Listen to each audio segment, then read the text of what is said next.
Welcome to r/pro revenge, where OP pisses in someone's Cheerios, so to speak. Our next Reddit post is from Deleted. The four of us were nerdy freshmen occupying various positions on the awkwardness spectrum. We had gym one class after lunch, so one of my friends, Tony, would buy a sports drink at lunch and place it in his locker downstairs so he'd have it during gym. It was something that happened every day, and every day, the jocks and bullies would usually say, "Hey, Tony, let me have a swig of that Powerade." Meekly, he'd give in, while they would chug it down and leave him only backwash. One day he had enough, and my meek friend was ranting at the lunch table about how he was tired of being taken advantage of. I was half-heartedly listening with my nose in a book, munching on some chicken strips, when I absent-mindedly said, "Tony, what you ought to do is buy yourself a yellow Powerade, drink half of it, piss in the rest, and put it in your locker." "But I'd get in trouble." "No, you wouldn't. It's your money, your locker, your Powerade, and you didn't give it to them to drink. They took it against your wishes. You're free and clear." At this point, the bullies weren't asking permission. They would just snatch it and chug. Well, I made the suggestion knowing there was no possible way he would go for that kind of risky plan. He was a good boy, never got into trouble, never colored outside the lines, so imagine our shock when he said, "Okay." All of us exchanged looks and barely restrained laughter at the craziness of the plan. But he did it and loaded his locker with a bottle of overly warm electrolytes. The next class, me and my friend Aaron could barely restrain ourselves from laughter, and we managed to make it without any incidents. As we made it into the gym locker room, Tony had a change of heart, which made the bottle of golden goodness even more tantalizing to the particular jock that was going for it. The jock made his intention known to Tony, and Tony begged and pleaded with him not to do it, which further provoked the jock into doing it anyway. The jock grabbed the bottle, chugged it, and then ran down the hallway into the varsity locker room, and we could hear an exclamation and retching. And the jock runs back, pale, shouting that Tony had pissed in the Powerade. For a group of young, awkward nerds, this made our year.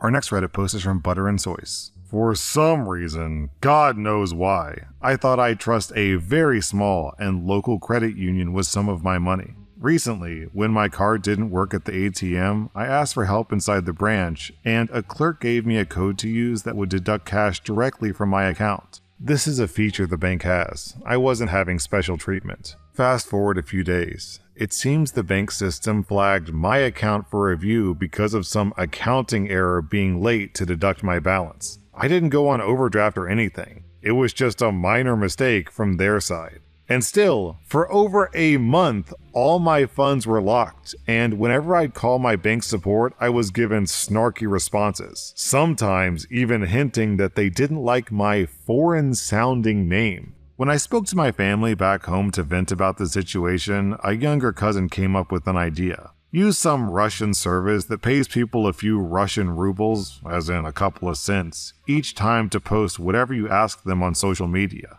This service worked like magic. The website even had the option to choose between American-looking profiles and other locales. After the most well-spent $3 of my life, and some AI prompts later, the credit union social media was flooded with hundreds of complaints. I'm sure this got to the right ears because on the same day, the bank's call center manager personally called me to say they understand my frustration, and even if I don't want my account anymore, the bank is ready to initialize a transfer of my full balance, plus $50 compensation to any other bank of my choosing. Problem solved. They probably also realized there was no way to link this activity to me, and hence hinted at ending things on a positive note. Too bad I can't tell the Russian bots to remove their posts. That'll be someone else's problem now. Okay guys, this is a good story, so I want to read it and publish it, but I'm trusting you not to use this knowledge for evil. With great power comes great responsibility and all that. the comments.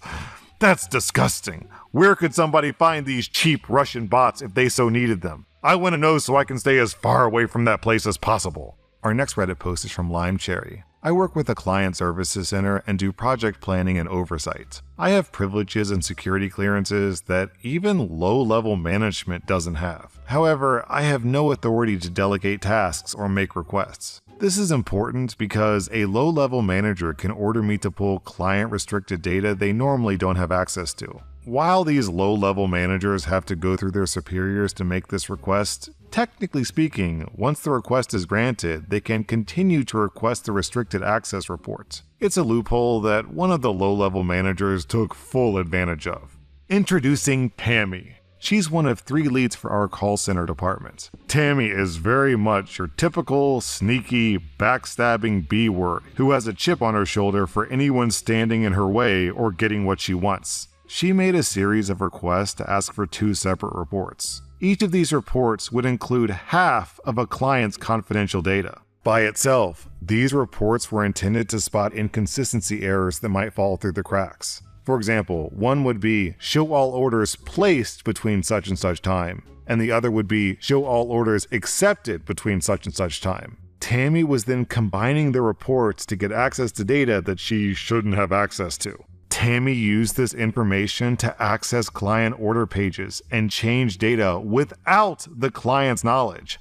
This is a huge no-no. As these things go, Tammy got discovered going into client orders as if she had their permission. Rather than fess up to doing anything wrong, she threw me under the bus. OP gave me this information and does so every day. See? Tammy and I were temporarily suspended without pay until the investigation was over. Turns out, no wrongdoing was discovered on Tammy's part, nor my part, and the loophole was stopped. Because of the way the investigation was handled, it went on my permanent record, and my low-level government security clearance that I had earned was given a red flag. It was the equivalent to a major slap on the wrist. Still, for her to throw me under the bus like that, I took it personally, as I knew exactly what she was doing. She had me as a scapegoat if she ever got caught. Nearly a year goes by, and I was given a task for some forensic research on a closed-off, highly controlled database. Most department leads were involved, including Tammy, whom I had little contact with after the above incident. It took several painstaking weeks for me to sift through several hundred thousands of records. I found some interesting discrepancies, most of which seemed to be taken and handled by employees from a certain department led by a certain B-word. This wasn't even what I was tasked to find. I just happened to come across it by accident. I reported it to my supervisors, and I was given the go-ahead to investigate further. Turns out, Tammy and several other leads in her department had been cooking the books to make themselves look really good.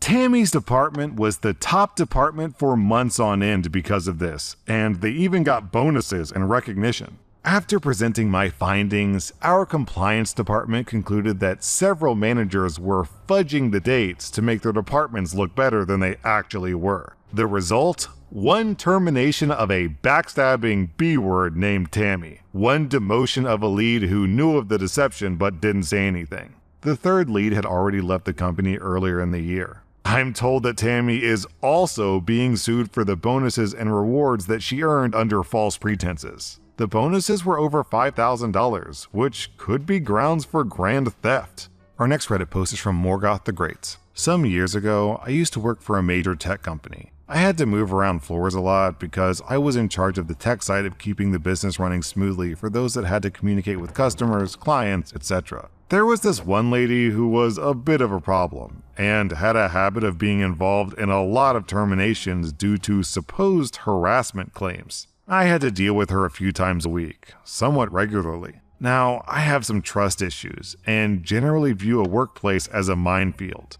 And I tend to have a "my colleagues are the enemy" mentality. I'm paranoid and anxious, so sue me. Because of that, I record every conversation I have, and I have a recording going at all times via a recorder pin that I keep in my shirt pocket. So I was doing some work after completely replacing the computers on her floor, and I had to walk behind her and several other people who were at their desks working. One of the keyboards I was carrying hit the back of her chair while I was walking and talking into my headset to a colleague. She turned around abruptly and glared at me, but said nothing. I finished my work for the day and went home. The next day I get in, and I'm met by security and taken up to the HR floor. She made a claim against me, saying I made a sexual comment and I grabbed her butt, so I was being terminated. After everything is said and I'm handed the paperwork, I pull out my laptop and quickly pull up the camera feed, which has no sound. They say, well, there's no audio to cover you, so... I say, well, actually, I record everything I say or do while working here. I then slowly pull up the recording for that day and have them listen to all of it. The lawyer in the room had the saltiest look I've ever seen. Well, they lost their grounds to terminate me, and I immediately filed an HR complaint and threatened to get legal involved. She was terminated a few days later. Around a week after that, they ended up going after her for embezzlement because they do a basic full investigation into somebody who's been terminated, and they found that she had been stealing company money through an expenses card. It was apparently a lot because she ended up doing time. It was a great experience, and it justifies viewing your coworkers as enemies and recording them. Also, never trust HR.